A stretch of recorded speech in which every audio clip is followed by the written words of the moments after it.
Well, we might as well move on to the next New York team Oh, that boy. made moves. The Oh, New boy. York Knickerbockers. My New York Knickerbockers. Knickerbockers. Oh, man. Tom Thibodeau finalized it. They're finalizing a 5-year deal with Tom Thibodeau to be the next head coach of New York Knicks.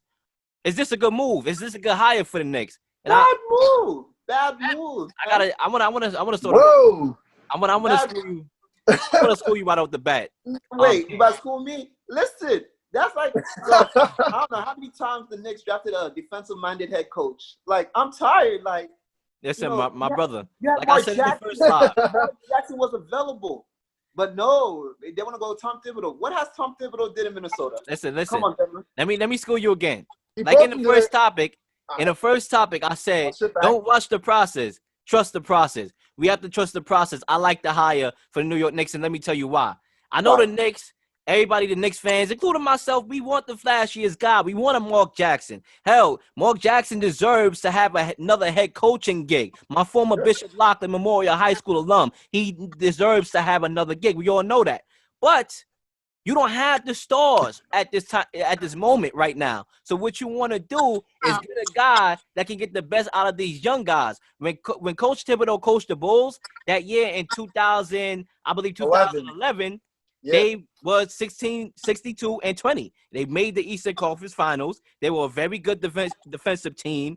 Players speak highly of him. You had Noah said he felt like he was an improved player once he was coached by him. Now, if you want to talk about the year that he was on the Timberwolves and they made it to the playoffs, they still made it to the playoffs, even though they got bumped in the first round. To add to that, I got the stat right here, man. He brought the Timberwolves to the playoffs for the first time in 14 years. Exactly. So that's not it doesn't help when you have lazy-ass players and Andrew Wiggins and Karl Anthony Towns that don't want to play defense. Then, of course, you're not going to succeed. Because if he's a defensive coach, he wants you to play defense, and that's something that requires heart, which they didn't have. That's why Jimmy Butler wanted out. And, Will, you want to get in here? Yeah, I'll just make my point short and sweet. You know, the Knicks have such a young talent here, young talent of players going out there. We got to see what happened. I know, Leo, you alluded to the Minnesota Timberwolves when they made it to the playoffs and how they had that young core talent.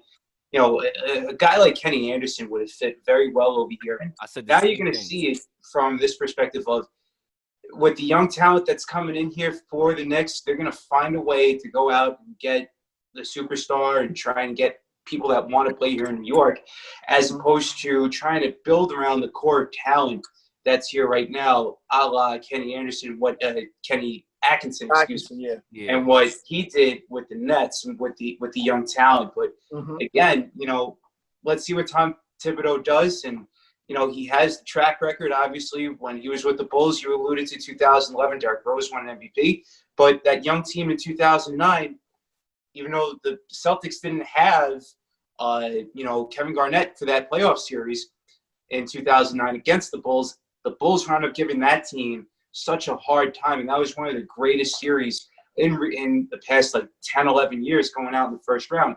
But like I said, if there's young talent on this team and you're going to have probably a potential first round number one overall pick, might be LaMelo Ball, might be somebody, who knows. You could go out there and build it with Kenny Atkinson, excuse me. You know, I keep on picking Kenny Anderson from the Celtics and Queens Kid boy.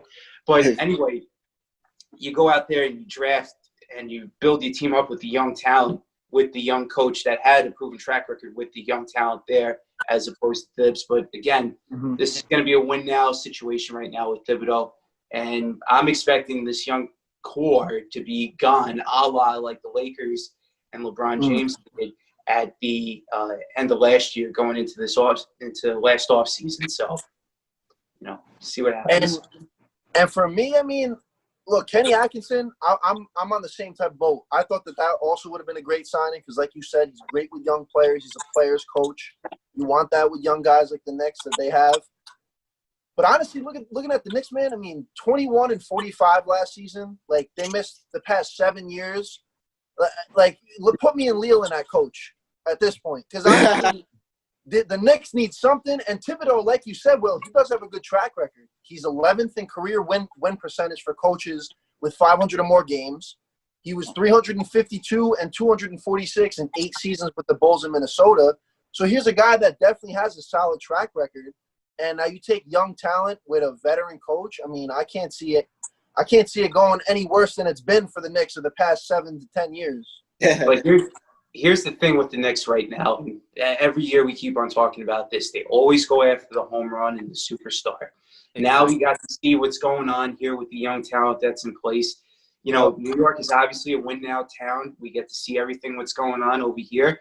You know, with the Knicks especially, they just have to go out there right now, and they have a couple pieces that could be key defensively. Frank Ntilikina, Kevin Knox can find his way a little bit here and there. We don't know what's going to happen with Julius Randle. We've been hearing rumors about him getting traded and such, being on the trade block. They have Mitchell Robinson, still a defensive first presence in that lineup. But again, and especially with the number 1 overall pick possibly being over there, anything is possible. But Thibs, he's got to prove it with this young talent and actually just go out there and do it.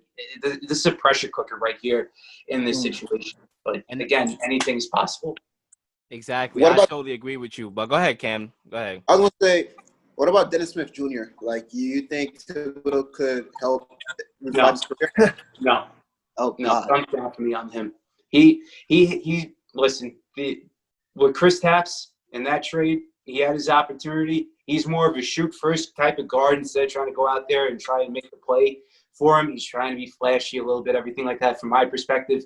I don't know how you guys feel about that, but he's a me-first type of guy. For the Knicks, they need a we-type player first, not a me-type player. They need a we-type player to go out there and change the culture. And not only that, too, look at all the distractions that are here in New York. The young kids right now, they're trying to do it, and we got to see it now for the past 20 years. There's a lot going on in the city right now. You know, who knows what's going to happen, but Dennis Smith Jr., again, like I said, he's more of a – for a guy that plays point guard or shooting guard, he's more of a me-first type of guy instead of a we type of player.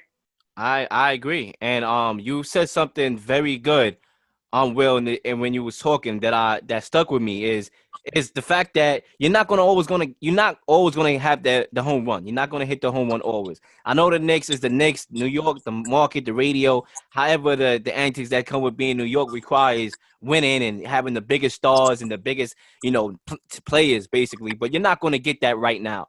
Quite frankly, we had an opportunity with KD and Kyrie. We all know that story, and it didn't end well. So it's evident that we need to do some building. We need to build this young core up, and it starts with the head coaching. You're not going to hit the home run with the head coach either.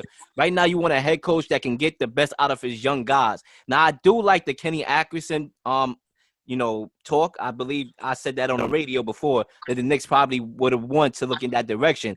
But that's to say this. We don't know if he could have replicated the same thing he did in Brooklyn, where he built those young guys. You know what I'm saying? Sometimes you have juice one year, and you may not be able to replicate it in a dysfunctional franchise we're talking about with the Knicks. The Brooklyn is not as dysfunctional. Who knows if he can replicate that same system that he ran to be able to attract those 2 free agents that ended up going there, and Kevin Durant and KD. So I like this hire. Let's see what happens. It can only go up from here. But I want to know your thoughts on David West, because David West tweeted, went on a tweet and rant with this head coach and hire. He was upset with it. He obviously was not a fan. He tweeted, man, how many times can you fail as a black head coach? I feel bad for young players whose development will stagnate, but they will be blamed for not working hard. Right. Then he tweeted again, and another separate tweet. Young players run for the hills. Another separate tweet. How many opportunities has Mark Jackson got? Another separate tweet. Patrick Ewing got a shot. Has Patrick Ewing got a shot at an NBA job yet, or did I miss that? So That's true. That's true. It comes down to winning at the end of the day. Patrick Ewing is a good college coach right now, but if he were to come back into New York again, there's a huge difference. Everybody hyped up Phil Jackson when he came back to become the president of basketball operations here for the Knicks. It didn't happen because of the fact that James Dolan and him didn't get along, and it didn't really work out with some of the moves that happened. But also too, when it comes to the black head coaches and white head coaches, listen, it comes down to winning games at the end of the day. That's what it really matters. And also with Mark Jackson is a prominent TV analyst that's making hand over fist type money probably with ESPN and ABC, being being a part of that broadcasting team and being on that top. Basically went out, and yeah, he was a great coach with the Golden State Warriors. But when you have your TV deal in place, going out there and you're making hand over fist type money, why would you want that stress and aggravation on it again? When all you do is just talk about the game, what's going on, and if it's ironclad like that, why would you want to leave? Yeah, that's a great point. Honestly, if I was in that scenario, I agree with you. I'm not going to leave my gig where I'm getting millions to go coach the Knicks and deal with that headache. Right. Exactly. And the coaching position is not a sure thing that you're going to keep coming back. That's one of the scariest positions to be in sports as the head coach, because they send you right out of here, especially in New York. If you're with the New York Knicks, especially.